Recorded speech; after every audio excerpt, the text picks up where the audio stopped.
So hey anime fans, the series name is What If Naruto Went into Scooby-Doo Universe, so let's start the series. Thunder crackled and heavy rain downpoured the countryside as a black vehicle drove down the murky road. Beams shined out of the headlights as it continued its trek down the road. Inside were two unusual occupants. The first one was a driver with blonde spiky hair and cerulean blue eyes. He was wearing a green t-shirt and black jeans. His footwear though was unusual, a type of sandal often seen in samurai movies. Around his neck was a green gem of some sorts, but his most unusual features was the 6 whiskers, not marks or tattoos, on his cheeks, 3 on each cheek in fact. The young man was a bit taller than average height with a well-built frame between that of a professional swimmer and football player. The other occupant was an average-sized orange fox, but one wouldn't be able to notice upon first glance that said fox wasn't normal unless they inspected him rather closely. The fox was a kitsune, a fox spirit often talked about in many Japanese legends as both benevolent and malevolent. His 9 crimson-orange tails laid to the side of his seats with the exception of 2 which were being held up to read the map. In the driver's lap was a flyer of some kind. Around one of the sections something was highlighted in red. Grimwood Finishing School for Girls. That was the name of the institution of which he was hired. It seemed like an odd place to have a girls' school so far out in the countryside, but it was paying jobs so he couldn't complain. It was nice, after spending the last few of his adventures going into hectic environments, to just sit down and enjoy a quiet and normal life for once. I'm seriously considering kicking you out the window, Kurama, Naruto remarked after yet another comment about the blonde's ability to draw in jailbait. What has you in such a foul mood? One would think this easygoing life of yours would have unwounded you some. Well, instead of helping me by giving directions, my navigator is cracking jokes at me. It is well within my abilities to multitask. Naruto let a sigh escape his lips as they finally started driving by some establishments. Names that Naruto had recognized from the map popped up until he came to a stop at a gate. They found themselves coming a stop in front of an old world-style castle with hints of Victorian and other old world styles mixed in. The infrastructure gave the appearance of a rather worn-down building of disrepair. One can't help but wonder if there are any spirits here. It is best if you are to be on your guard. Naruto gave a silent nod as he grabbed his umbrella and got out of the car. They arrived to the steps, which creaked under the pressure of Naruto's footsteps. He grabbed one of the ringlets, which let out a horrible shrieking noise. He stepped back as the door slowly creaked open. It was completely dark, except for some candles. Naruto turned on his flashlight. The air felt not only heavy but stale, not to mention the old moldy smell. Was this really a school for girls? Is anybody in here? He called. Then the lights went on, and Naruto turned off his flashlight. The floor was patterned with old-style wood and the hallways were filled with old armors from centuries ago. Then he heard growling. He looked towards the source of the growling and saw a small green dragon, which it didn't look happy to see him. Hey Kurama, check it out.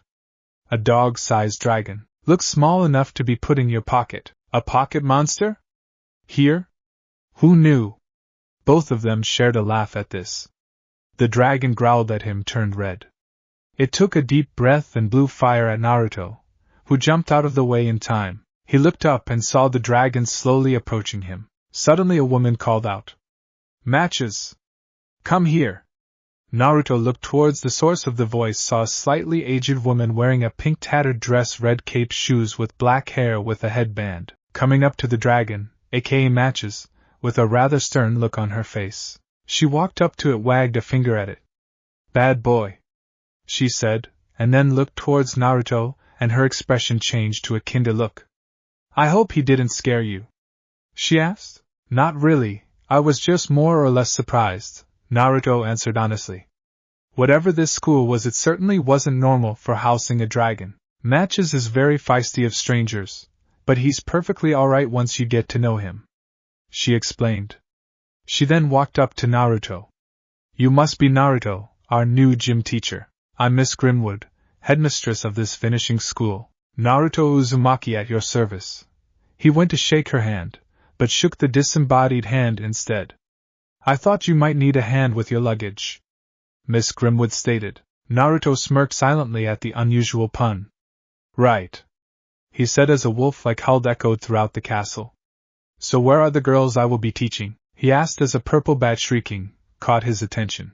Ah, here's one of them now, Miss Grimwood said. The bat flew right up to Naruto's face. That bat is one of the students? Naruto was slightly confused, not to mention. Just then, the bat flashed for a bit, and in its place was a purple-skinned young woman. She had long purple hair with a white streak in it. Her lips were red and had small fangs coming out of them. She was wearing a violet dress. At the top it was partly slightly to show a bit of her fabulous cleavage. Not to mention the dress was parted at the sides that gave glances of her long, slender legs. She looked about maybe 16 or 17, the young one in response to Naruto's statement remarked. That's wrong with bats? Not only was her voice exotic, she spoke with something of an accent. I'm Sabella, Dracula's daughter. Fantastic to meet you. It's lovely meeting you, Sabella.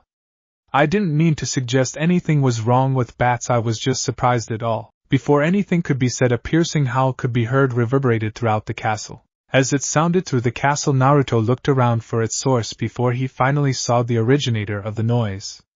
In a high-up windowsill was another young woman with frizzy carrot orange hair. She did a back flip and landed on all fours in front of Naruto.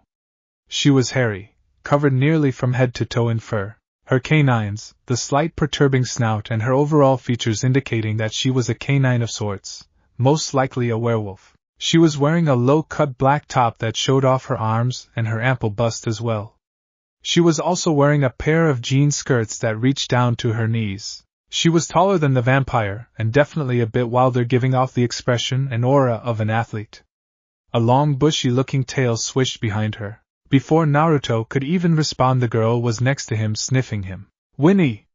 Miss Grimwood exclaimed in a disapproving tone. After all, not all matters of people were used to how canine species greeted others. I'm sorry, Miss Grimwood, I couldn't help myself. A subdued sigh escaped her lips.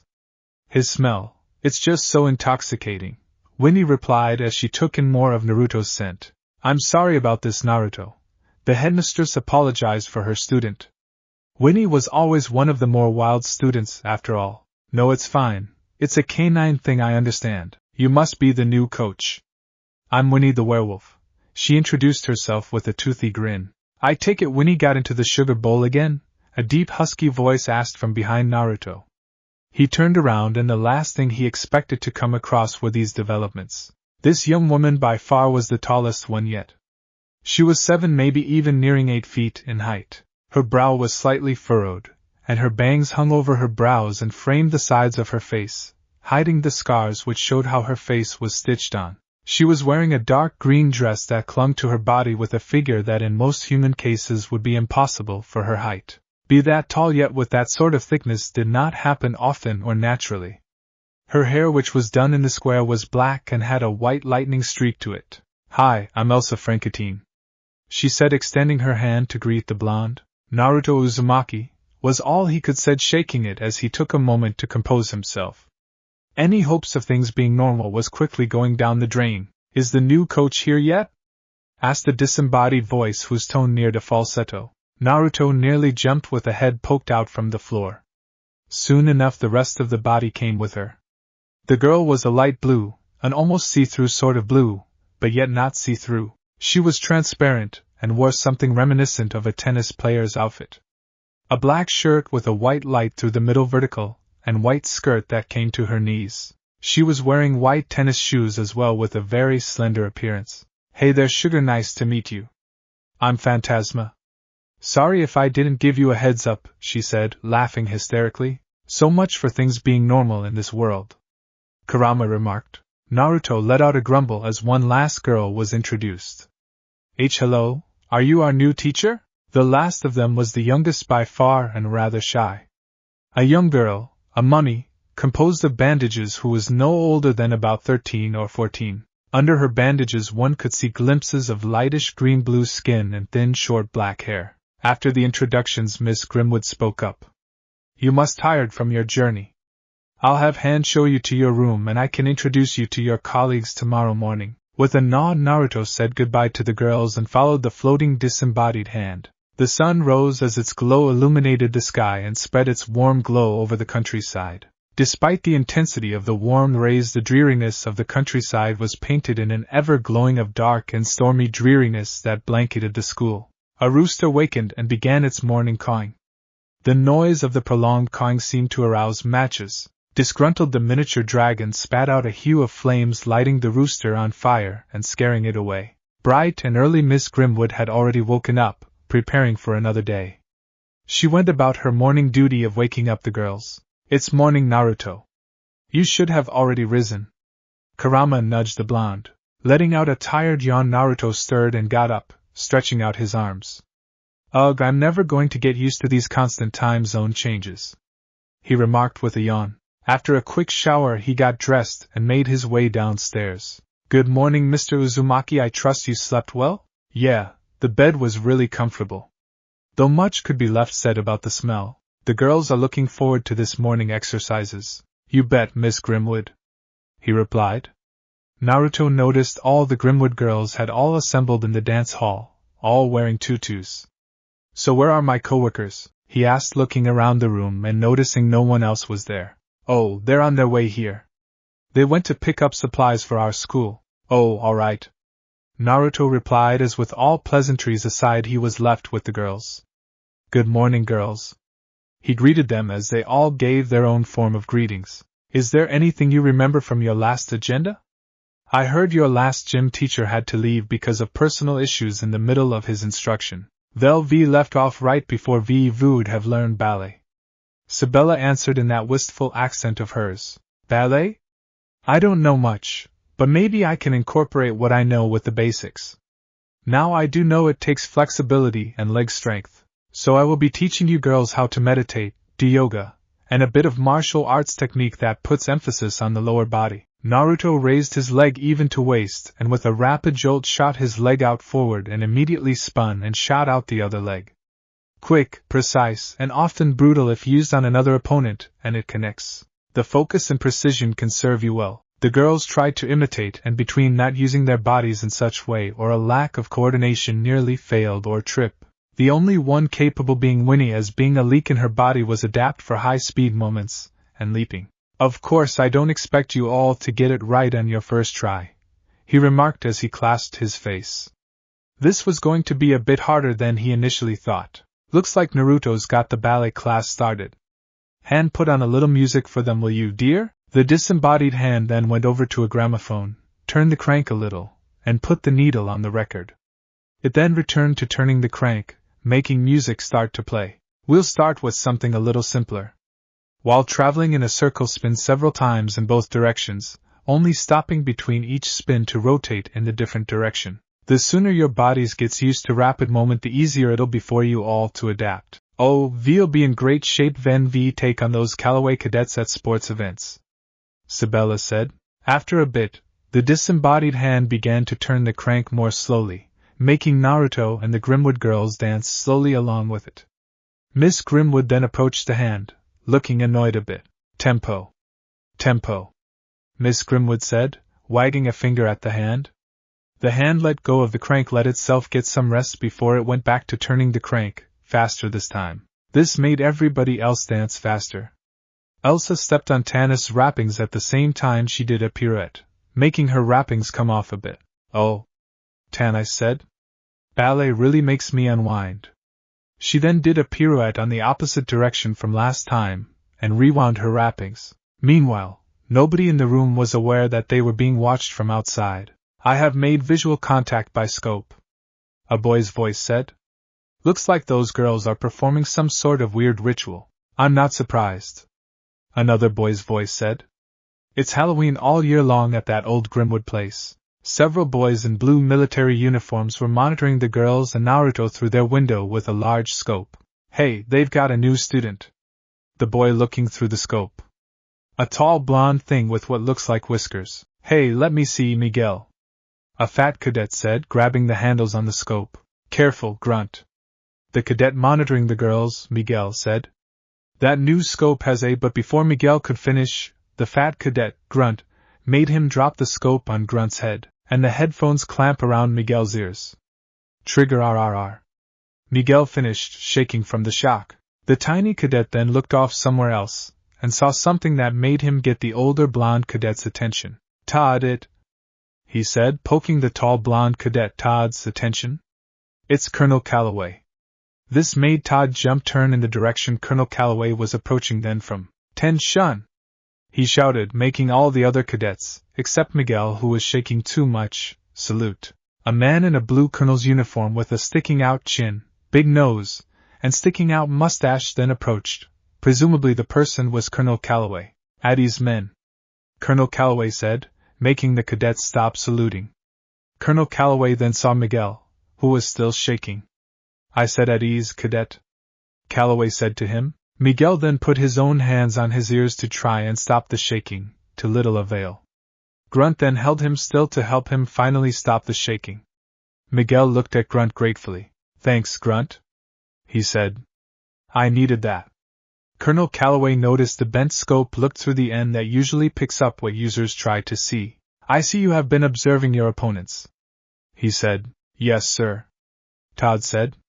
"Calloway cadets are always prepared." Colonel Calloway then held up a volleyball, not looking too impressed at what his cadets were doing. "But you haven't been practicing. At the end of the year the committee will arrive like they do every year and judge your academic and sports performance. It's only because those girls are so disorganized and not as astute to human sport events that we come ahead. After all, their sports events are far too rigorous for human players," he said, dribbling the volleyball on the ground. He then passed it to Grunt, who caught it in his hands. "No problem, we always beat those girls," Grunt said. He then volleyed the ball. The ball flew over the net, bounced off some trees, and flew back at them all. "Hit the deck!" Colonel Calloway shouted, ducking onto the ground.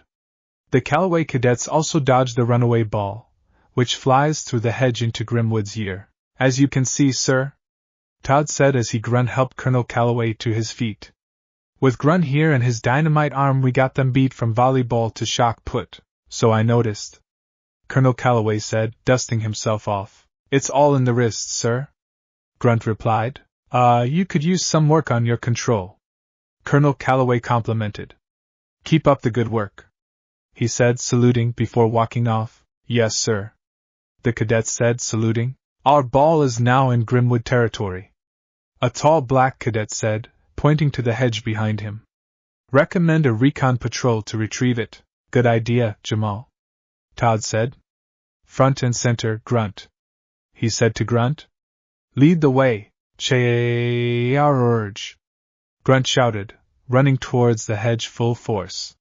He then ran through the hedge with the other cadets behind him. However, as soon as they entered Grimwood's yard, they saw something that made Grunt stop, made all the other cadets run into him.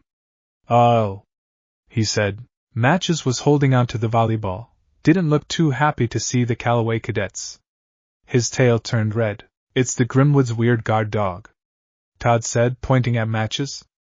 "And he looks mucho hot under the collar." "Easy, boy," the tall black cadet Jamal said, approaching Matches with his hands up. "We just want our ball."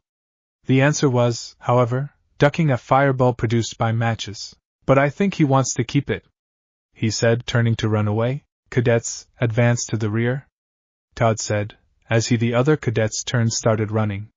"And step on it," he said as the other cadets began running from Matches. Matches blew a breath of fire at them as they ran back through the hedge to Calloway grounds. Panting and running from Matches' flame, I guess we'll be cutting our volleyball practice short." Matches just chuckled to himself, and carried their ball off. Back at Grimwood School, a drawbridge on the side of the building went down over the river, Naruto and the girls, clad in jogging suits. "All right, girls, nothing like a jog to the heart pumping. Your bodies will definitely start to become leaner as a result.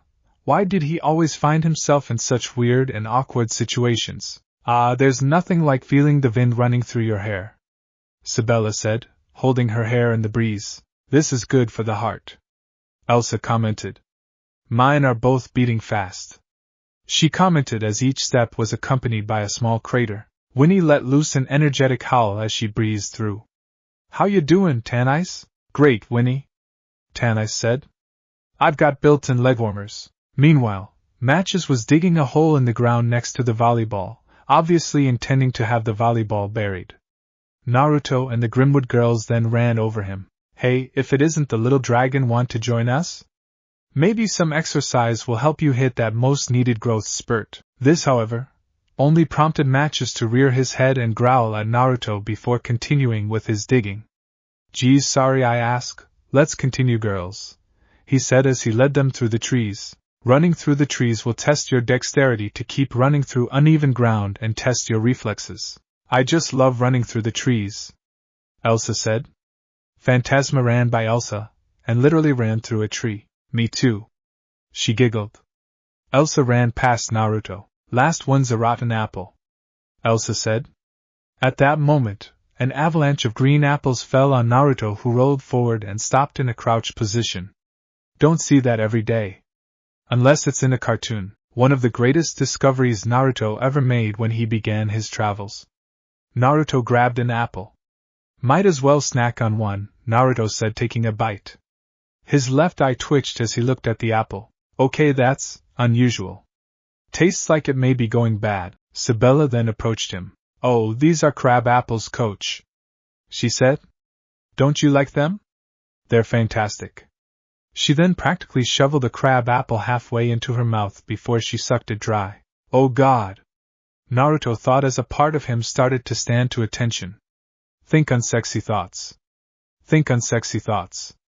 Think unsexy thoughts. Allow me to give you a hand, coach, Sabella said, extending an arm. Thanks, he said as he was practically jerked to his feet. Wow, it must be because of her vampire strays she rubbing my arm? My coach, you see, so fit, she said in that sensuous tone of his. Naruto's face flushed as he pushed away the thoughts. Not only was she a student, he was pretty sure the age of consent in this area was 18. Hey coach! Come on! What are you waiting around for?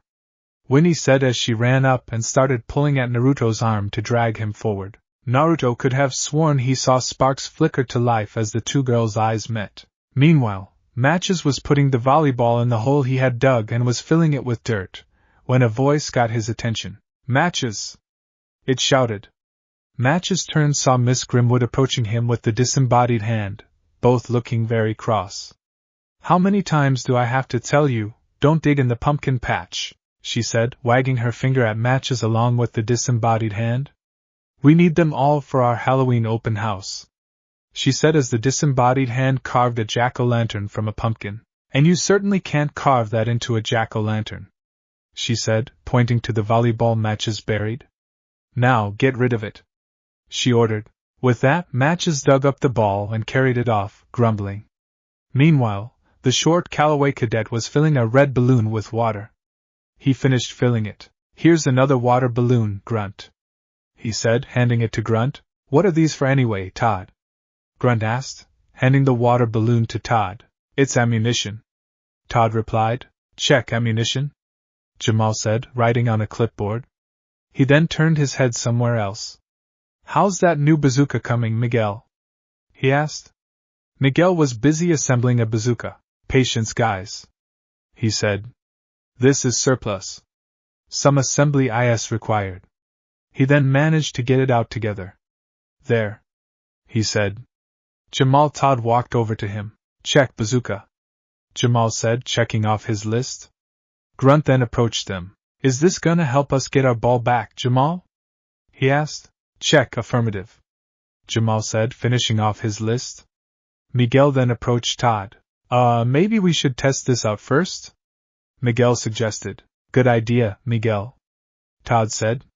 Miguel then turned around with the bazooka on his shoulder. But not until I say fire. He then looked at the water balloon in his hand. This should put out that pup's fire, he said to himself. Unfortunately, Miguel heard him. Fire? He said, thinking he was ordered to fire. No! Todd shouted, trying to get Miguel to stop. Not, however, he couldn't finish. As Miguel fired the bazooka, the air escaping from the back of the bazooka sent him flying through the air. Yeet! He yelled as he flew through the air. He then landed on Colonel Calloway, splashing the water balloon in his face. Cadet Rover! Colonel Calloway said, his voice muffled. What is the meaning of this? I can explain everything, sir, Todd said, pulling the balloon off of Colonel Calloway's face. Jamal checked off something on his clipboard. Check, we're in trouble, Jamal said, nervous as to what Colonel Calloway would do to them.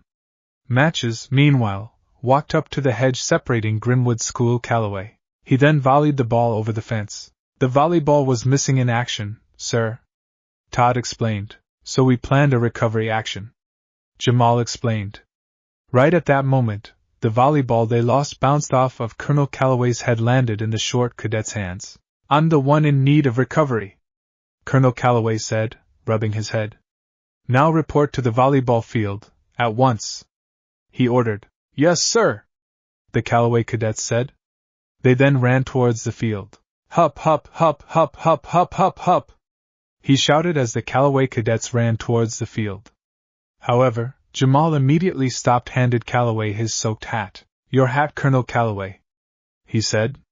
Colonel Calloway took it, smiling softly, satisfied. Thank you, Cadet Williams, he said before Jamal continued on his way to the volleyball field. Colonel Calloway put the hat on his head, only to have it shrink. He looked up at it upon feeling it shrink. It was now a sixth of its original size. For nothing, Colonel Calloway said to himself. Miss Grimwood was placing a silver platter with a lid over it on a table outside. The disembodied hand brought up a silver bell and rung it. Come and get it, dinner is prepared, she called out throughout the hallway. Naruto took a slight detour to brush his teeth to get the taste of that unusual apple out of his mouth. When he came to his seat, he was surprised at the sudden addition of some new heads. He couldn't help but notice that they were definitely older than his students, so he assumed they were his colleagues. The first one had short violet hair and horns sprouting from her head. Her eyes were large and yellow, entrancing to say the least. She was wearing a dog collar with a large bell and wore a revealing two-piece outfit of a black tank top and black skirt along with knee-length black boots. Not to mention she had wings sprouted from her back. Hello there, handsome. My name is Kurono and I teach sexual education, she finished with a purr and bat of her eyelashes. The second one was tanned and had small angel wings sprouting from her back. Her outfit was just as revealing, with an assortment of colors which included red, yellow, and violet. She was wearing a two-piece outfit, a top and what could only be described as a thong. Not to mention an assortment of flowers, and a heart was in her hair. I am Alia, I am a half-human and a half-angel. I hope we can get along. I am the math teacher and the accountant for the academy. If you need to put forward suggestions for new equipment, or such, I handle the calculations of the school's budget. The third woman, also a succubus like the first, wore an outfit similar to the second woman, but in all black and had long flowing red hair. In her lap she clutched a white teddy bear. I am aged, I handle history and economics. Welcome to Grimwood, hopefully you'll last longer than the last guy. You may call me Agi if you wash. The fourth was a woman with extremely long green hair wearing a lavish green and white outfit. With so many assortments and additions, Naruto wasn't sure to make of it. I am Oriana and I am the English teacher and handle their cultural studies teacher. It is nice to meet you. It's nice to meet all of you. I hope we have a good year. He spoke until he turned to the last woman and noticed she hadn't spoken, so he wondered if she was not a teacher. That was when Miss Grimwood spoke up to personally introduce the girl. Naruto, I would like you to meet my niece and soon-to-be successor, Gem Hollywood. The young woman wore a long white shirt that reached to her hips over a black skirt. Her eyes were an alluring shade of green. From the white scarf she was wearing he could see bits of red hair poking from beneath. By the spell book she was carrying it was obviously she was a witch. Hopefully we'll all get along since I'm not used to working in small facilities. Oh, trust me, handsome. I think you and I would get along just fine, Kurono said seductively, giving Naruto bedroom eyes. Geez, sister, at least wait until after dinner before you plan to sink your teeth in desert, Agi chided, but undressing Naruto all the same. We never had a male work here for long before. Ms. Johnson will be quite surprised, Aloki stated. Soon enough an assortment of rotten or spoiled vegetable platters covered the table. Naruto held back a sigh. Well, it was better than when he had to eat garbage as a child since no one would feed him. Well, everything looks rotten, he finished dryly, unable to come up with a better alternatively.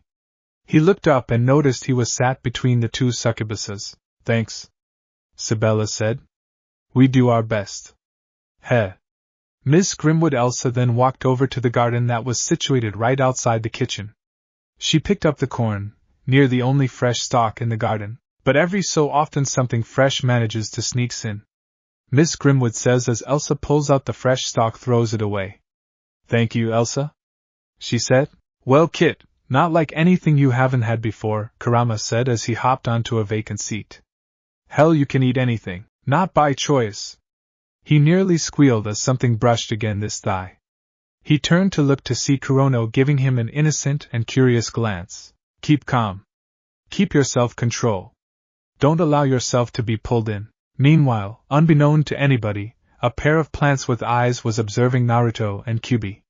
The plants fed a view of them into a room containing two hideous monsters. The first was the tall green witch with red eyes, buck teeth, green wavy hair, forearms, and a long black dress. The second was a short green pickle-textured creature with a single big eye, a crooked mouth, and 4 green root-like limbs protruding from 4 parts of its body. They monitored what they were watching on the circular screen. "So, the Grimwood girls have gotten a new teacher, have they?" the witch said. The round screen then showed Naruto. "He'll fit perfectly into my plan," the witch said, pointing at him. The green pickle-textured creature then turned to the witch and spoke up. "As long as they avoid being detected, my Venus spy traps should be able to give us a constant stream of surveillance over the school." The creature cackled. "You have done well, my grim creeper," the witch said to the pickle-textured creature. "The grim creeper, soon I will have all of those good little girls in my grasp, and then I will gain a power greater than any of my kind." The grim creeper laughed as he followed the witch, Revolta. The laughter was joined by some odd-looking bats. Naruto was informed on why exactly he was hired, as once a year for a week a council, made of both human and monsters, would come judge the schools which hold the yearly contest. The contest is a mixture of things from sports, academics, and the knowledge one school had of the other side, as they referred. With this, Naruto was finally beginning to get some answers to the questions he had. He thought it was quite odd that a group of monster girls, which including a vampire and werewolf, would lose to a physical game against normal humans. That didn't make any sort of sense no matter what way you looked at it. Apparently there were several team events, and the girls were the very definition of an unorganized team. Winnie was their ace in the hole. She was easily the most athletic but lacked restraint or finesse. Tanis and Elsa, on the other hand, were more or less on the less nimble side. And Naruto hadn't formed any ideas on the others yet. Naruto decided a quick dip in the pool would help him relax. Thankfully enough, the school had some nice facilities. After a cool, refreshing swim, Naruto showered up and got dressed in a black jogging suit as he met his class down by the track. "Morning, girls," he greeted with a friendly smile. "Morning, Coach / Mr. Uzumaki," they chimed. "Now I hope you're all ready for today's first official class. Before we get into anything heavy like weightlifting or runs, I found it prudent to start one of the forms of exercise. Now there are many forms such as speed training, body weight training, aerobic exercise, resistance training, and other types of training. We will be alternating out each day with the exercises until I can figure something that suits you. We'll start out first rotation with strength training, and the exercise I chose is squat. Who can tell me what a squat is?" A few girls raised their hands. "Ah, yes, Elsa." He pointed to her. "The squat is an exercise that trains primarily the muscles of the thighs, hips, and buttocks, as well as strengthening the bones, ligaments, and insertion of the tendons throughout the lower body. Squats are considered a vital exercise for increasing the strength and size of the legs and buttocks. Although the squat has long been a basic element of weight training, it has in recent years been the subject of considerable controversy. While Elsa may have appeared to be someone on the dim side because of her appearance, it turns out she was rather astute. She enjoyed exercising and weightlifting, and as a result educated herself a lot on the subjects. "Ah, yes, thank you, Elsa, for that rather detailed explanation." Naruto clasped his hands together. Most people overlook the value of exercise and exercising correctly. You can exercise all you want, but if you do it incorrectly, you can severely hurt yourself.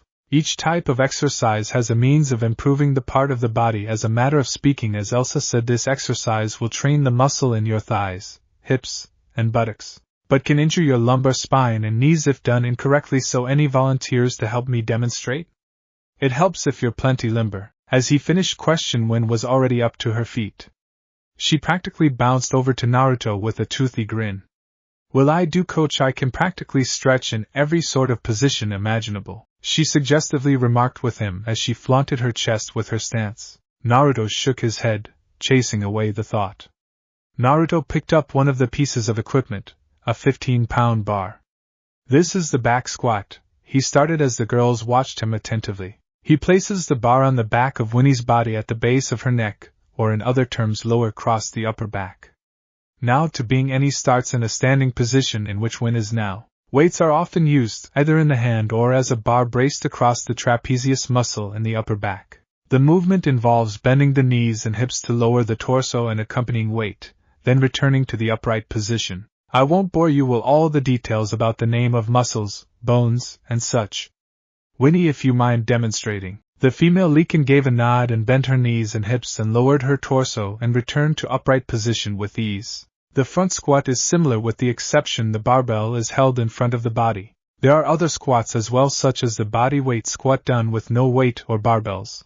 But other than that, I don't think we'll be covering the rest of them anytime soon. Since there are 4 barbells, I'll be added on a weight of 25 on each side, at which you girls can rotate out doing sets of 25 until I call time or you become tired. Sabella, why don't you join Winnie? Naruto added as he stepped back. Naruto gauged the girls for about half an hour. Out of all the girls, Elsa seemed physically to be the strongest, as they had no trouble at all with the weight. It took Winnie a bit to get used to, and she got it as well in some time after Sabella. With the exception of Tanis, who was having a bit of trouble. The way they lived their lives and background, most obviously not a physically productive lifestyle, had to adjust to smaller weights, with the other girls being placed in the middle. Another half hour had passed until Naruto told them to stop, when most of the girls started to complain about muscle pain. Muscle pain is letting you know you're actually getting a good work. There are 5 simple steps. The first would be some over-the-counter analgesic. He stopped, noticing to confused faces on most of the girls. It's a type of cream or medication. He finished using simpler terms. After the entire castle did have a 17th or 18th century feel, so it was kind of understandable if they didn't have too much modern knowledge or appliances. Thank God at the very least the toilet facilities were up to date. Well, the second way would be to soak our aching muscles in warm water. Luckily enough, I brought some stuff with me known as Epsom salt that relaxes the nerves and draws toxins from the body and heals cuts and bruises. Naruto then stopped to wonder something. These girls were so different biologically from him, there was no telling what kind of effect the salt would have on them. We may have to hold on that though. Don't massages also help, coach? Winnie interjected. With those strong and firm-looking hands, you seem like you would be good at it. The last words spoken in a faint whisper. Down, girl, Sabella chided in that whispery yet seductive tone of hers. We don't need you scaring off this coach like the last one with your brashness. That's funny, Bats.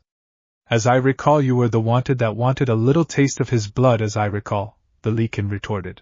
Before the vampiress could launch her all comeback, Naruto spoke. Since you both find it so prudent to snip at each other while I'm trying to teach, you can continue doing so. While running laps around the mansion, both looked gobsmacked at this. But coach. They started to protest, but Naruto would have none of it. But nothing.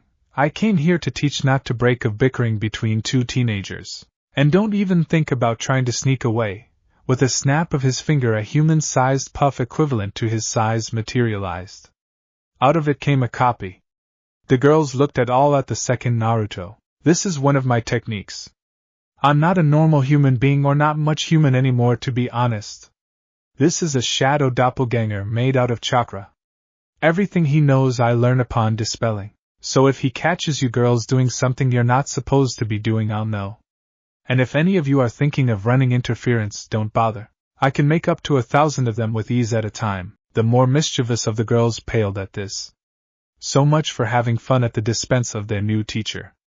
Sabella, Winnie, what are you waiting for? My clone will tell you when you girls can stop. Both Leakin and Vampire shot the other a nasty look before they had to go about their laps.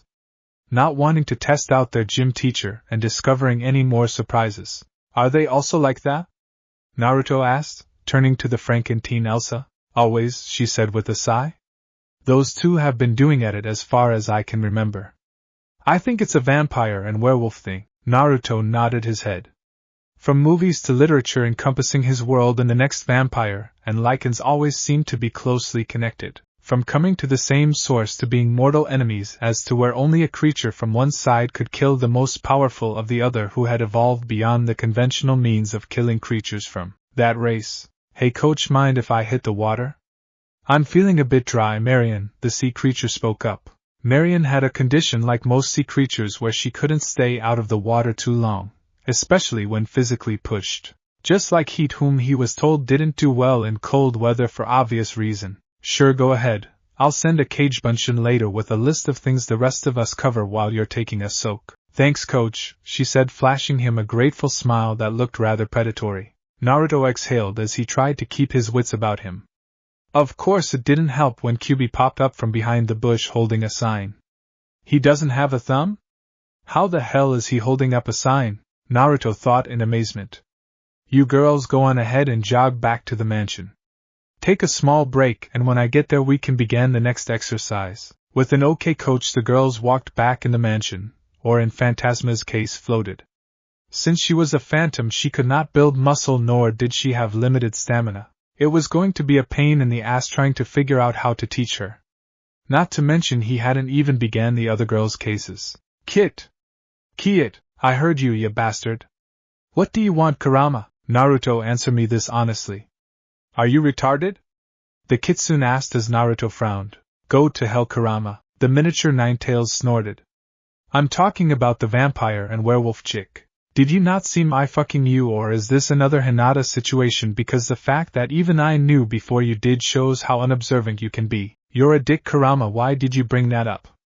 You know I'm not that dense anymore. History says otherwise. Unlike you, I'm not an uncaring perverted asshole who all he thinks about is fucking. Hey, I think about killing, sleeping, eating, drinking, socializing, stealing, and planning ways to kill Dave Cooley as well. Damn man, seriously? You're like the fourth who hates that guy and won't tell me why. Naruto shook his head as his apprehensive partner kept on ranting. Okay, enough. Fuck, just tell me why you're insulting me now. All I'm saying is if you used a neuron ouch of thinking power you could get the two of them into a threesome. That's all I'm saying. Oh yes, that would be nice. Until I fuck up and their fathers find out. That would be a fan-fucking-tastic way to go, Naruto responded with a sarcastic snort. It would be worth it, you dunce bastard. Not to mention that fish chick was giving you I want to fuck you eye. You know what they saw about raw fish, the kitsune wiggling his eyebrows. Naruto wrinkled his nose in disgust. Man, you're sick. I'm not going to take advantage of my students, Kurama snorted as his tails pat the ground. Like you never did it before. Well, I won't this time. I'm a decent being who can connect with the female populace, Kurama snickered. Without fucking them. Naruto finished crossing his arms. The kitsune moved to a standing position. His fur looked rather dank and dirty. You say that now, but you always do. I bet you for each female on these grounds you scratch the itch with you have to include in as a scene in the new Ika Ika book series. You know the one. Ika Ika harem guy. Damn it, I told you the last one was the end. Ah, but it could always be the sun. You know the second generation. You're on. And at the end of this, for each female I don't bang, when I don't, you have to go the doctors as an uncircumcised adult male in a different guise and be circumcised. Kurama looked at Naruto with the uttermost horror. You monster. Yeah, well, you're an asshole. The blonde finished as he placed his hands in his pocket and made his way to the mansion. What Kurama overlooked was due to his own perverse nature. He sealed himself to the fate of having it done at the very minimum twice. One female he wasn't attracted to and the other too young for Naruto's taste. Life was good. Naruto entered the mansion after a nice early morning jog. To think out of all the places that would be tame and not result in him nearly being killed on a daily basis would be at a school full of monsters. Who knew? Entering the mess hall he noticed that the students were seated at one table, while the headmistresses and the teachers were seated at another. Joining his colleagues he greeted them good morning. Taking his seat he looked around the assortment of fresh-looking food. This food looks delicious, Naruto said as his eyes fell upon the pumpkin pie, his right eye that is as his left one made a beeline for the turkey. After a moment he blinked as his eyes went back to their normal position. Why thank you. Gem softly thanked him.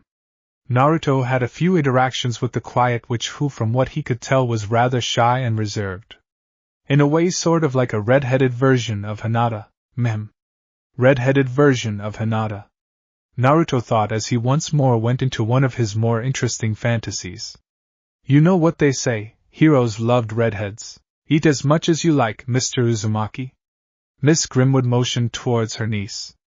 Gem loves to cook and always makes plenty that lasts into the next day. Naruto looked at the rather assortment of foods, being snapped out of his daydream. I see this is quite the spread. Raising her glass, Miss Grimwood tapped a spoon to it.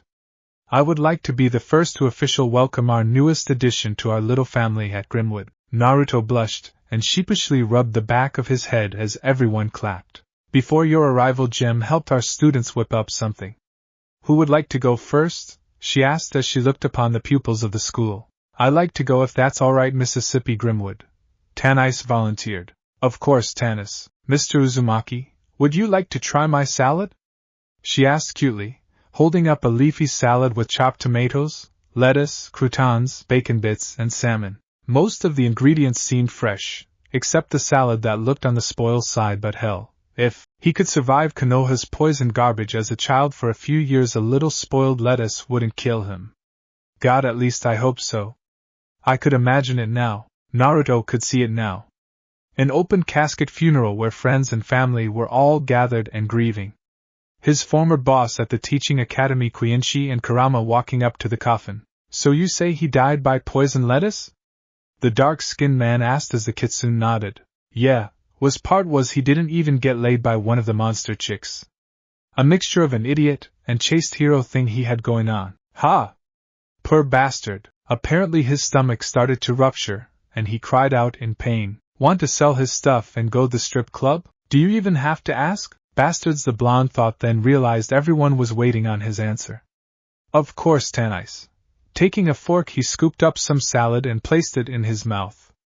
Mem. The bacon bits were crunchy and the salmon was heavenly. Man.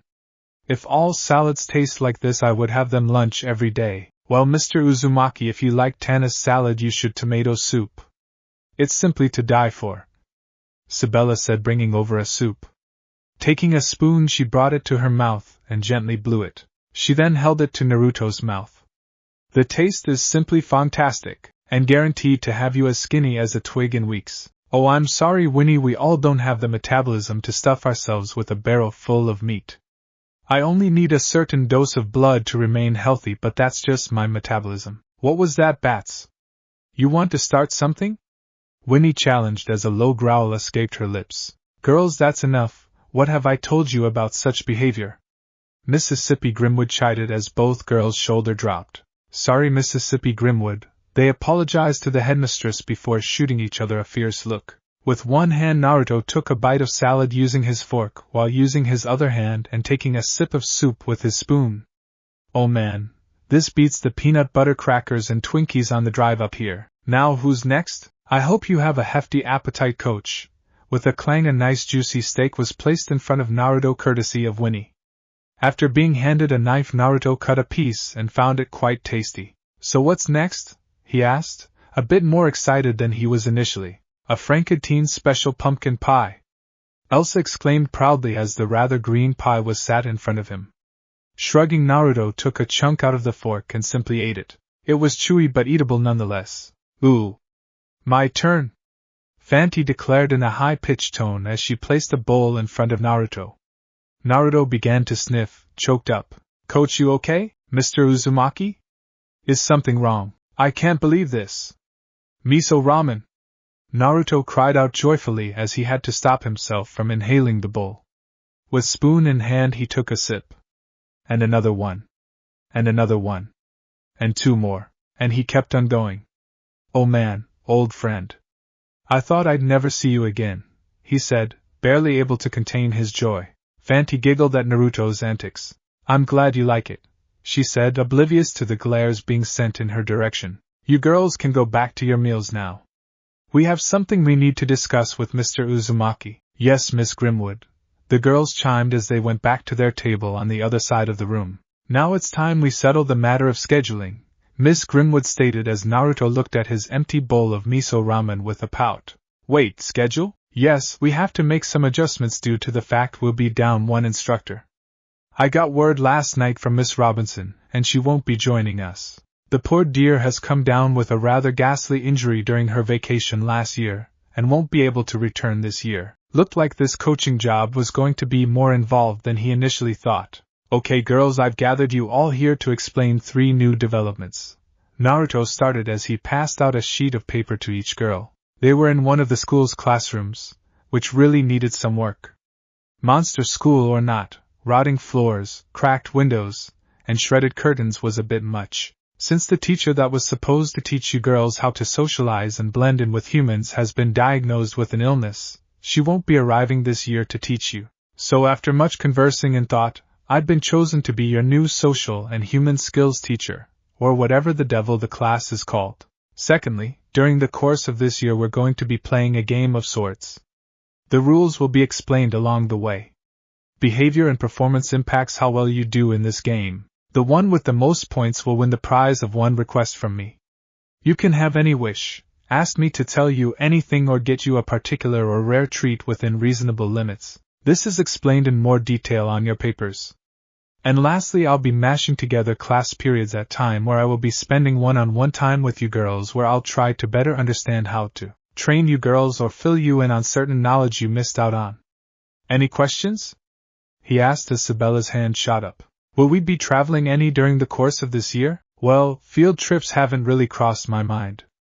I mean, it hasn't been a week yet, but I suppose taking you girls out to the city once or twice to see how people would act would help. Halloween is a few weeks away and some people like to dress up in costumes early so you all can fit in. If that scenario doesn't work, I can always use some genjutsu. Most of the girls shared a confused look at this. Yeah, I know a lot about being human from the socializing my father often does for the sake of his company. Does that mean I'll be exempt, or is there something I can do in the meantime? She asked as an expression of boredom was rather prominent on her face as she traced the line on her desk with a finger. If you wouldn't mind, you can be a tutor of sorts to the other girls. Think of it as a means to earn some extra credit. What about the rest of us?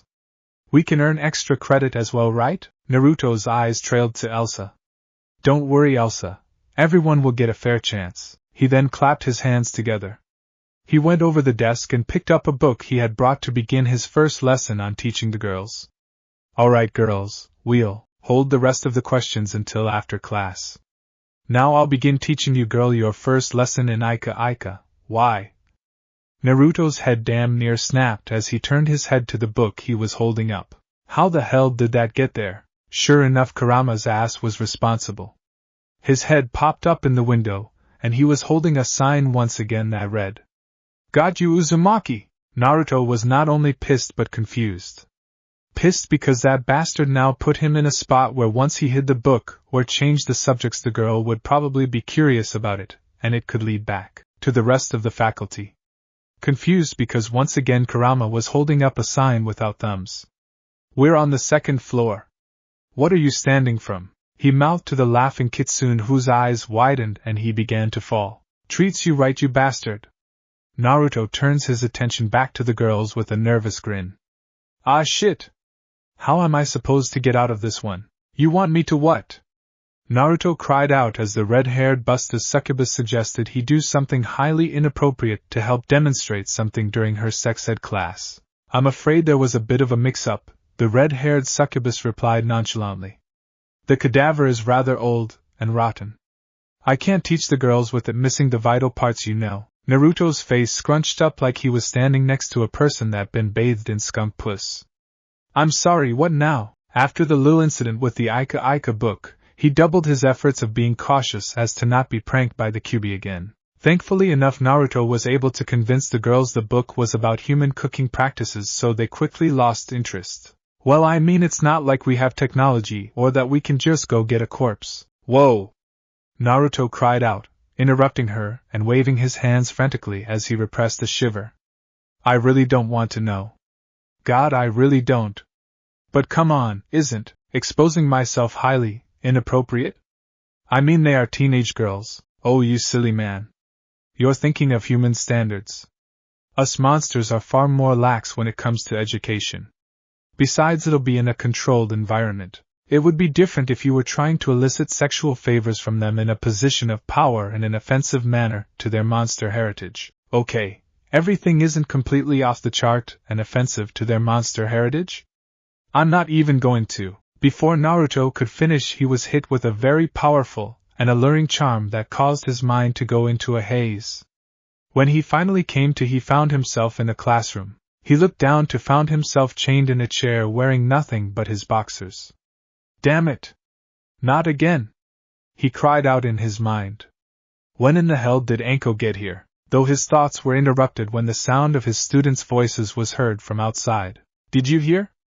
Naruto-sensei apparently volunteered to be the dummy for class today? Winnie? Well, isn't that marvelous? Daddy did always say demonstrations are better given live than post-mortem. Or did he say modern? Sibella? Ooh, this is so exciting. My spine is tingling. That is if I had a spine. Hey hee ha ha ha ha hey. Oh hell, it's all the girls. Kurono isn't going to. Alright girls, I want you to remember something. A man's wand comes in different sizes. Some are small and thin, while others are large and thick. Though by my estimation your coach definitely isn't nothing to sneeze at, but we'll get to that more once the lecture begins. This school, it's freaking crazy. QB, if you can hear me. I need help. They got me. Wait, what? The crazy succubus has tied me up and undressed me and is going to expose me to the girls. Wait a minute. You want me to save you for a crazy and voluptuous succubus who has set you up for a possible orgy of you hot monster tang? Why do I even bother talking to you? Naruto cut the link and began praying for a miracle. Though no miracle would help him, as the girls soon entered the classroom, and the lesson began. Naruto couldn't believe what the hell was going on. He wasn't currently being exposed and stroked by a hot succubus in front of a group of teenage monster girls, making this the fourth weirdest thing that ever happened in his life. He could only listen and watch as Kurono began all the ways a woman could arouse a man by using her hand, even going as far as demonstrating a few techniques with her mouth. Suffice to say, the situation wasn't all too terrible. And that's how you suppress your gag reflex so you can fit the whole thing in your mouth. Now on to some nasty STDs you can get. First, there's scabies, a nasty sort of infection that can develop small scars on your lower lips. Naruto looked absolutely horrified. He knew of no such sexual disease when it came to humans. In fact, he was proud to say he had only caught an STD once. Gonorrhea, unfortunately, and it burned like a motherfucker. That taught Naruto to scale down on the jumping in the sack and being more careful. Thankfully enough, the right set of drugs and his healing factor completely cured him.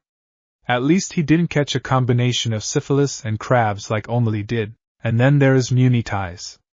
Nasty little buggers that thrive in hair. They like to burrow inside the area near your twat and lay eggs in the hair, so you girls that like to naturally grow your bush or have hair, you'll want to be careful. There's a combination of special shampoo and ailments that can kill them in 4 to 6 weeks. Naruto couldn't help but shudder at that.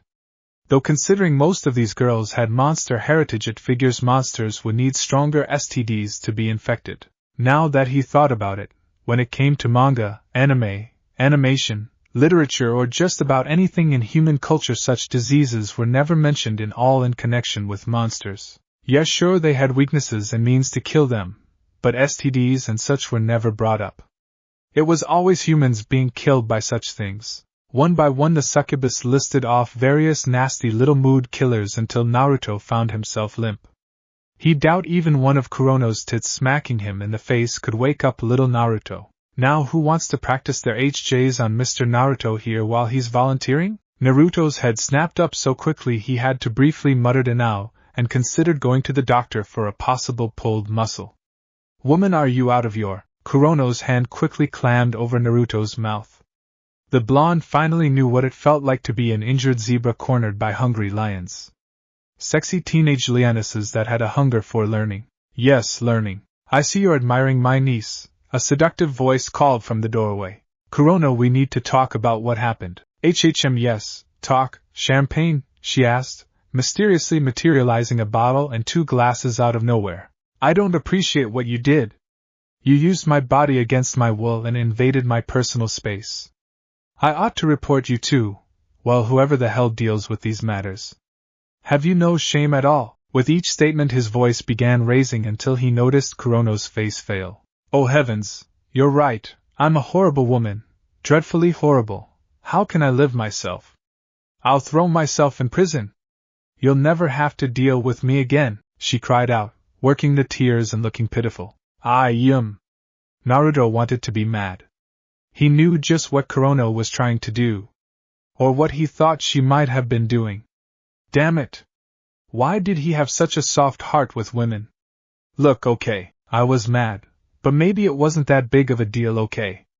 Let's just forget the whole thing happened, he grumbled as Kurono practically shot into his arms. Oh, you're so kind, Naruto, and forgiving too.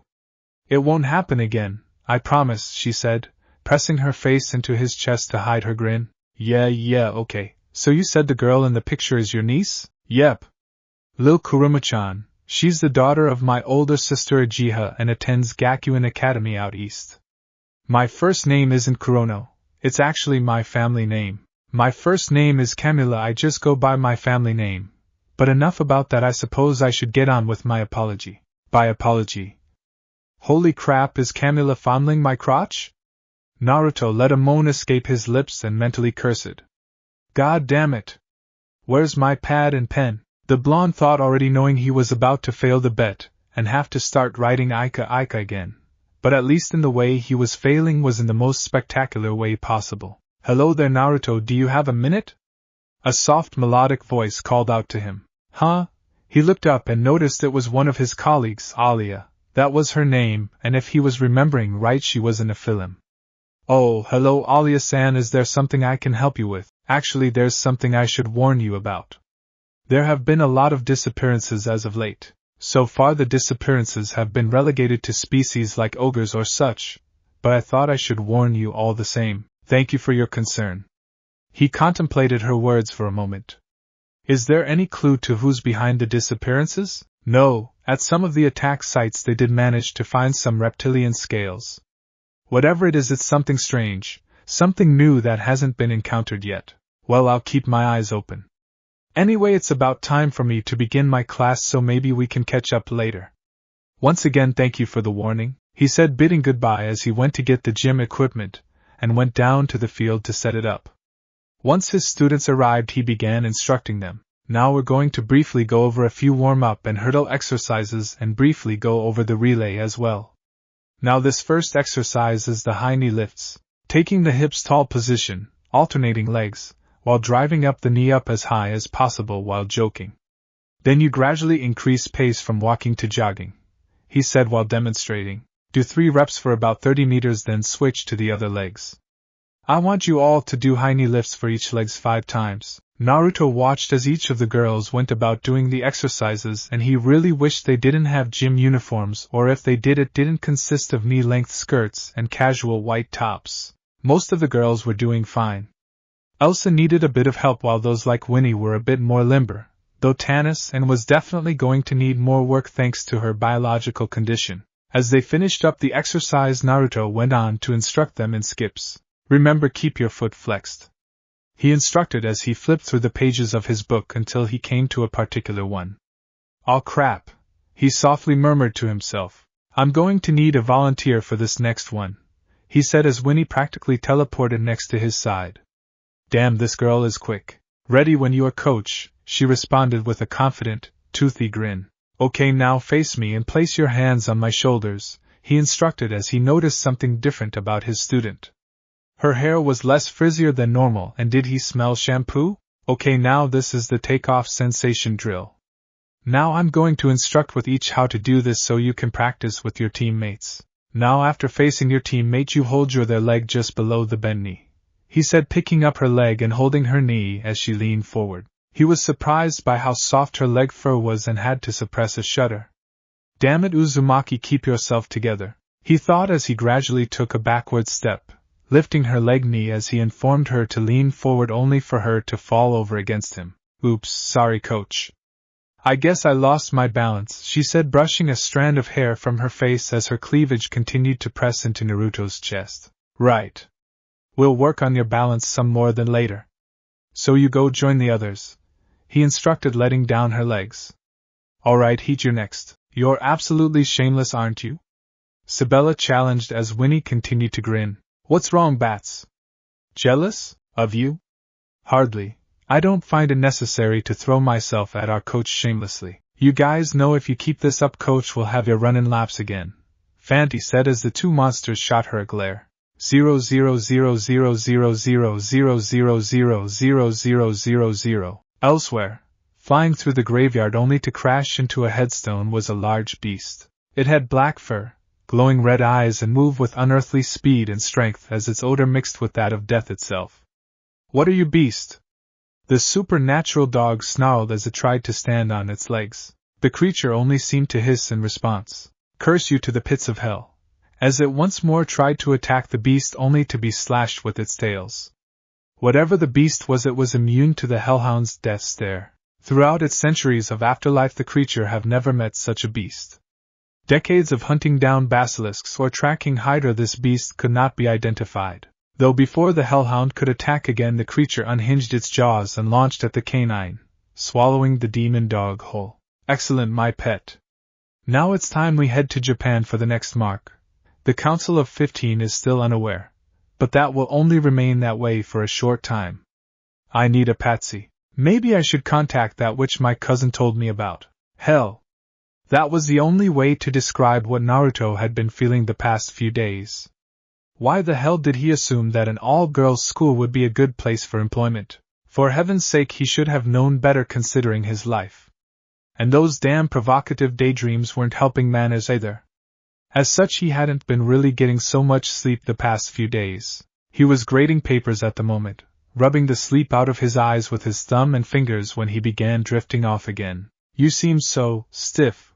Winnie's voice purred in his ears as she massaged his shoulders. Why don't you let me help take care of your little problem? She said as her hand snaked around his torso and went to his crotch. Naruto shook himself away from the daze. He didn't think a lack of sexual relief would drive him this crazy. Hey sensei, why don't you show me how much of an animal you are? Winnie said as she hopped up on the desk, her plump rear facing him as she mounted the desk on all fours. Her fur was just so soft, and her lower lips pink and inviting. He groaned as his erection threatened to tear the seams of his pants. Moving behind her, he used one hand to free the mass as he used his other hand to tease her lower lips and worked her up. So consumed by his own slut, he slid his painfully throbbing shaft into her hot cunt, earning a strained yet pleasurable grunt from the girl. Naruto let out a breath of relief as he pushed himself deeper into her vaginal sheath, too consumed about achieving his own relief to worry about his companion's comfort. Her rear fur tickled his crotch slightly, but the tightness kept him drawn in as he began plowing away. As his thrusts became harder and faster, the desk began to squeak as the young girl began howling as the sound of their bodies slapped together echoed throughout the room. Sensei, Naruto was brought out of the daydream by Winnie's voice. I finished cleaning the board. Is there anything else you need me to clean? She asked with that cute little smile of his with her fangs poking out. Damn it, why did it have to sound so suggestive? Nothing. Just go about your day. I have to go, Naruto said as he dashed out of the room to take a nice long cold shower. Hey there, Suga. Got a second? Fanty called out to Naruto, who had to suppress a groan. The girl was in a complex stretching position with her legs behind her head. Am I doing this stretch right? She asked as Naruto merely nodded dumbly. Damn, that girl was pretty flexible. He couldn't help but drift off and to think about a fantastic lover she would be, thoughts of her on her back in a lewd wanton position. That's it, she cooed as his hands groped along her body as he relentless pounded into her. Her hands gripping the sheets as the bed squeaked. Closer, she said as she raised her legs up and through Naruto, making the legs themselves intangible, but her feet tangible as they locked around Naruto's head. Something which would have definitely freaked most guys out. But he was too damn occupied about thoughts of getting off to worry about it. Hey, you okay? Fanty asked, popping up from her position and floating a few inches away from him. You look sort of pale, coach. Sorry, I got to go, he said, speeding off to the direction of his room. Huh? Wonder what's wrong with him? Fanty mumbled to herself. After half an hour later, Naruto emerged from the shower relaxed and calm. He was definitely feeling better. He looked outside and gazed around when he noticed that Elsa was swimming in the moat outside. She was wearing a blue one-piece suit that showed off her figure. Unfortunately, the young girl splashing around in the water started stirring those urges. He thought he took care of him. What the hell is wrong with me? Naruto asked himself as he stepped away from the window. Damn it, I need to find some way to take care of this, he said as he went out to take a jog. Getting dressed in his jogging gear, Naruto began stretching. Starting off slowly, Naruto took a sharp 90-degree turn to punt Kurama into the moat before going on to his jog. Why, you may ask? No reason, he was just feeling particularly douchey at the moment. Hey there, coach? Going for a jog? Sabella in bat form asked him as she floated close behind him. Lifting his head up and opening his eyes, it was none other than the vampiress Sabella giving him the pleasurable oral experience. Deciding that he probably wasn't going to be able to relax until he let the dreams run their course, he decided to enjoy it. He groaned as she began bobbing her head up and down his length, taking more and more into her mouth with lewd slurping sounds. A loud moan escaped his lips as, at the very least, he was definitely going to have a good night's sleep. Winnie couldn't put her finger on it, but something seemed different about Sabella. The vampires seemed more competent, smug even whenever they came across each other. Something had happened to the vampire, and whenever Sabella greeted her it was like there was something on the tip of the vampiress' tongue she was dying to exclaim, but kept to herself, and it was simply infuriating that the werewolf didn't have a clue. It's your turn, a voice said, breaking the werewolf out of her thoughts. Oh, sorry, Winnie said as she moved her checker piece. Out of all the others, Winnie got along pretty well with Elsa. So what were you saying? She asked. My pops insists that I get involved into the same scientific field as him, and I'm not sure how to tell him I might not be interested. Just be happy you actually get to spend time with your dad. Because of all these young upstarts challenging him for leadership, I never get to hang out with my dad anymore. I can't remember the last time me and him went hunting, stalking deer and antelope for miles only to finally corner them and tear them apart. The rush of the hunt. The freshness of their blood, Winnie said as her eyes began to glaze over. It just makes you wanna, and then she howled, which echoed throughout the school. HHM. It appears that something sparked Winnie's enthusiasm again. Tan Ice noted as she sat at the Fanty's bedside that was currently showing off one of her outfits. That's Winnie for your sugar, Phantasma said as she made herself less transparent. So how's this? She said, showing off an Arctic blue version of her usual dress with a slit up one side that stopped just short of the top of her thigh, and knee-high white boots with zipper on the shy. A real wower, right? So who's this for exactly? Tan Ice asked as she brought her knees to her chest. The Teach, he's a real cutie, isn't he? Fanty asked as she went transparent and began floating through the air. I think I might be in love, you know, she said airily as she whammed through the air. I mean, I can't even feel my heart beat whenever I'm in his presence. I'd be concerned, but then I remember you're a phantom. The other monster girl detonated. Oh yeah, that explains that weird look Elsa gave me when I asked her to check my pulse, Fanty said as she floated down to her bed. It's a real scream to ask when the person doesn't know you. The look on their faces is simply to die for, she said as she rolled over to her back. Tan Ice shook her head. Phantasma giggled. Sorry, force of habit. Something all of us girls did because it was funny at first, but one of us, who I shall not say because she will remain nameless, as she is still blamed, would not stop with the puns, so we all keep on doing them in hopes to annoy the others into stopping, and well, as you can see, that didn't work. Naruto rubbed his face as he tried to wake himself up. He felt drained for some reason. That last little vivid daydream seemed so damn real. Anyway, it was time for him to go refill his water bottle. Shaking his face, he overstepped one of the steps, and he threw out his hand trying to clutch onto something and stop his fall, but he found himself unable to as he ended up colliding with someone. His hand on reflex squeezed what was in his hand a few times as a moan reached his ears. Wait a minute? Moan? He hopped up to his feet immediately as his face was flush. Laying on her side was a very flustered, "Oh crap, Elsa, I'm so sorry. I didn't see you and I didn't mean to. I didn't hurt you, did I?" he asked, just as flustered. "And no. I'm fine," she said as she reached out for the banister to the stairs. Being a monster of her type, Elsa had great strength and durability, but she didn't have the flexibility or agility like many monsters. Because of how she was built, it would take a lot to knock over a monster of her kind, so the person it questioned would have to be exceptionally strong to knock one of them over or to have caught them off guard, per the way only Naruto could. "Let me help you," he said, knowing of Elsa's condition. In fact, as their coach, he was given access to their medical files, considering how unique all the girls were, placing one arm under her armpit and the other around her torso as he helped her up. "I'm sorry, really," he said as Elsa looked down. It was an accident." "No problems, coach," she said, waving it off to hide her embarrassment. Seeing Naruto so flustered, Elsa couldn't help but smile, thinking about how cute the blonde was. Then again, unlike the others, there wasn't very many of her species, so there were laxer expectations on a mate. "I actually have some questions I want to ask you. There's these positions I can't quite get into too, as I'm not limber enough. Could you help me?" she asked as Naruto rubbed the back of his head sheepishly. "You're okay," he said as Elsa grabbed his hand and led him up the stairs. "Okay, there's plenty of stretching room in my room." Unknown to the blonde, he was being currently watched from the sanctity of a cave.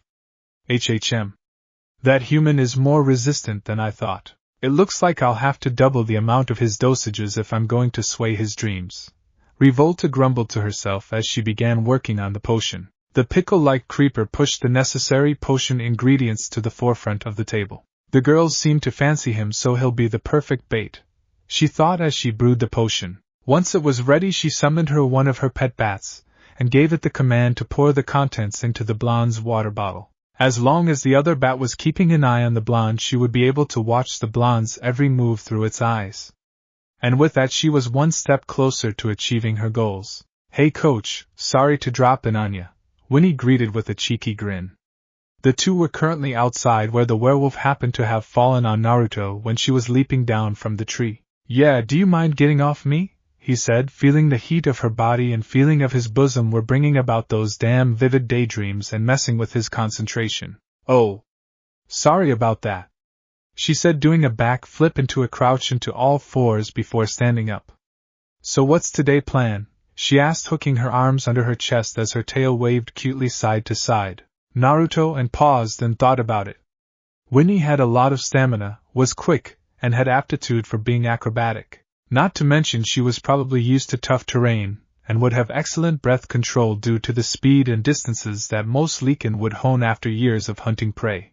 "Well, now that I'm finally getting someone on one time with you girls, I want to focus on your strengths and weaknesses. I plan on doing so by having you do particular exercises, mixing them up so to speak to see how your muscles develop and a few other things. From what I understand, you're fast and flexible, so we're going to work on exercises on improving that flexibility while strengthening those muscles, so you up for that?" "I'm up for anything you want me to do, coach," she responded with a toothy grin. Damn it! Why does everything this girl says always sound so damn suggestive? He thought as he made a motion for her to follow him. Moving to an area not too far from the castle, he set up a blanket and a chair and placed down a couple of bottles of waters. After having her stretch for a bit, he then began explaining the name of some of exercises. He then proceeded to give a demonstration. Now this is not only going to be tough, but going to take some time to get the exercises down pat, he said as he demonstrated the first size, the commando push-up. He then instructed her to lay flat on her stomach on the mat as he went step by step through the directions. You push up and then do a knee tuck with one leg and lay back down. Then push up and do a knee tuck with the other leg. In other words, you lay back down between each tuck. After doing a couple of push-ups, Naruto instructed her to roll over once and repeat the exercise. Upon seeing her push up with her upper body first, he stopped her. If you want to get the most of this exercise, try to push your body up at once. You aren't challenging yourself if you go chest first then hips. Also be sure to bring your knee forward the moment you push up to maximum height. Normally for beginners you would push yourself up using your knees, which would be resting on the mat, but I think you can handle this. This is child's play, Winnie spouted confidently. What else you got? Oh, you won't be thinking that for long. Trust me, the blonde said as a grin began forming on his face. Heading to his truck, Naruto returned back with a simple black bag filled with sand. This is a sandbag. The exercises with this piece of equipment are used for strength exercises and building muscle. Because of how it changes shape as you lift along with weight, it's a unique exercise tool that helps you use muscles you wouldn't ordinarily use. he said, tossing it to her feet. Grab it by the handles, then hoist it behind you, he said as he fixed her stance. Now you point your knees and feet slightly outward, and as you squat down you push your hips back, keep your back straight and move your rear below your knees, he said, keeping his hand to the small of her back as she followed his direction. Now you push off with your heels and stand up, he said as she slowly followed his direction. And once you complete that you bring one leg up, knee first, then extend your leg in a kick. Not just an outright kick, but a push kick which activates the muscles more by using your hips and the core by pushing. After a few minutes of trial and error which fixing Winnie's posture, they finally went on to the next exercise, which was a simple knee tuck. Now for the next half hour you'll be doing 10 sets of 15 reps of each exercise with a 35-second rest period in between. Hope you don't think this is too easy. To Winnie's misfortune, the exercises were not as easy as she easily dismissed them as. She was far too confident that her natural dexterity as a werewolf would allow her to blow through the exercises. But when she found out during the process that there were quite a few muscles that weren't used, she found herself becoming sore quite quickly. Once his time with Winnie was over, Naruto went over to the next student. Naruto-sensei, what are humans like? Tanise asked as she continued the exercises. I'm not sure what you mean. You're going to have to be a little more specific. Well, I hear a lot of things about humans. Like how they hate and hunt our kind, but there are some that are sympathetic. Some that even likes us and wants to be turned. Mostly by vampires and werewolves though, she said as Naruto shrugged. Well, yeah, it's true. It's more of a general consensus of what you know, and what kind of people you have run-ins with. People are more accepting of vampires and werewolves because of all those trashy romance adaptations that ruin things and make them into mostly sexual beings in their 20-somethings, mostly stuff that young and dumb teenagers eat up. So it's about looks? She spoke up a little softer, her head hanging towards the water. Yeah, but not all humans are superficial bastards, Naruto said as he placed his finger under chin and lifted her face up. That they can see someone's inner beauty. Don't worry about it, okay? Oh, why yeah. Tanise stuttered as a faint blush appeared on her bandaged cheeks. Now this was a head-scratcher, so to speak. Naruto sat on a chair as he tried to figure out what would work out with Phantasma. She was a phantom, so she didn't have muscle mass, nor could she put on muscle, though it appeared she had rather limitless energy. But what could be done with that besides being a runner? Yeah, he was going to have to come back later with something. Naruto's first day of teaching social and human skills went relatively smooth. The girls seemed quite enthralled by all the holidays of human culture and some of the technology he mentioned. In hindsight, revealing the existence of cell phones to teenage monster girls wouldn't have been the dumbest thing he did. After breakfast, the girls went to their separate classes and learned their different lessons. When it was time for the girls to move from one class to the next, the floating hand would bang a gong, and they would travel through the halls. Once or twice, Winnie saw Sabella out of the corner of the eye, and the Bat Girl was acting rather strangely. She was sending the Wolf Girl a strange look every time they passed in the halls. But then again, she was sending everyone strange looks. Though when Winnie did take notice of Sabella, her long, drawn-out hungry stares unnerved her quite a bit, to the point Winnie was sure Sabella was just trying to freak her out, so she was going to confront about it. No. Not now, any time but now, Sabella said with a groan as she clutched her stomach. She was out in the forest, and leaning against a tree as intense hunger pangs attacked her stomach. All this morning her fangs were throbbing and intense pain was coming from her stomach. All she could thirst for was blood, and it took all her self-control to not drain her companions by. Hey Sabella? What's up with you and those freaky looks? Winnie's shout startled the poor girl.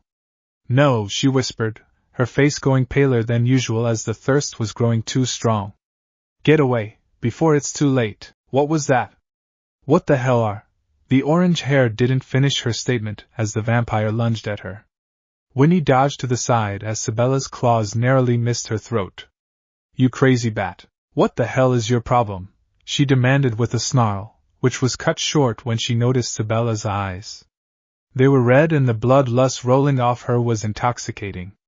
Shit, Winnie silently swore as she realized that Sabella was experiencing bloodlust. Sabella lunged at her again, to which Winnie dodged by jumping over the girl. Despite colliding with the ground and getting her dress dirty, the blood-lusting vampire would not be denied. Knowing that she wouldn't win in a straight-up fight, While Sabella was in this state, Winnie took off in the direction of the school. Sabella might have been stronger, but Winnie was faster. Unfortunately for Winnie, she was exhausted from waking up early in the morning and doing exercises she read up on Naruto's computer. Unknown to the others, Winnie's mother wasn't a conventional Leakin but a shifter, a shapeshifter of sorts. Because of that, despite acting ignorant on the subject, Winnie knew quite a bit about technology, but was sent to Grimwood School for Girls because of her monster heritage. Because she looked like a wolf girl and hadn't mastered the gift of shifting she inherited from her mother, she wasn't able to interact with humans completely. Not counting the Caraway boys and the Colonel, there was still quite a bit she hadn't known. Another thing about Winnie was that she was a bit nosy by nature. Overhearing a discussion between the QB and her coach, the latter seemed to have a thing for girls with big rear ends. Henceforth she hopped on the computer and started doing exercises that promised a tighter and rounder backside, leaving her legs tired and sore, as many forum and discussions stated that you didn't do enough of the exercise unless you were tired and sore after the workout. And since today Naruto was teaching them on human culture, Winnie thought she would have a day of rest. How wrong she was. With a yelp she was tackled to the ground. Quickly flipping over, Winnie threw her hands up around the vampire's throat to prevent her from biting her. Damn it, Batgirl!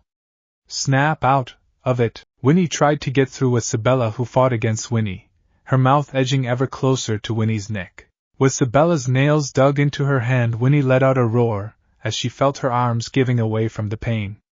No. Not like this. I don't want to die like this. Winnie had always been brash and boastful, always jumping head first into something, consequences never coming to her mind.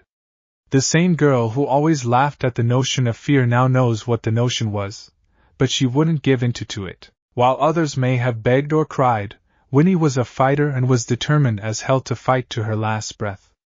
Her pride as a werewolf wouldn't have allowed any less, so when a body out of nowhere collided with Sabella's head, shocked the girl. Winnie! Get out of here now! Go get the others! It took her a few moments to gather her wits, and realized it was none other than Naruto. Go, now! Still in shock, Winnie nodded and made her way back to the castle. Naruto found himself tossed off by the vampire's strength as she lashed at him, to which he was able to sway out of the way. He really wished he had gone into sage mode before arriving. He noticed enough of Sabella's behavior to conclude it was weird, but this wasn't what he was expecting. Naruto carefully watched the young girl drop down to her knees and let out a pitiful whimper. Creating a cage bunch, Naruto had it approach the girl only for it to lash out and destroy it with a single blow. Creating several more and seemingly restraining the girl, Naruto considered tying her up, but quickly changed his mind, as explaining why he tied up one of his students would be a little too awkward. Unfortunately, Naruto had underestimated the girl's strength and speed as she yanked from the clone's grasp and latched onto his throat. No matter how much experience he had with other shinobi and demons, what he knew of monsters were from movies and literature, from what he soon came to learn weren't accurate. Some sort of substance entered his body and left the blonde paralyzed, falling to the ground, leaving him at the vampire's mercy.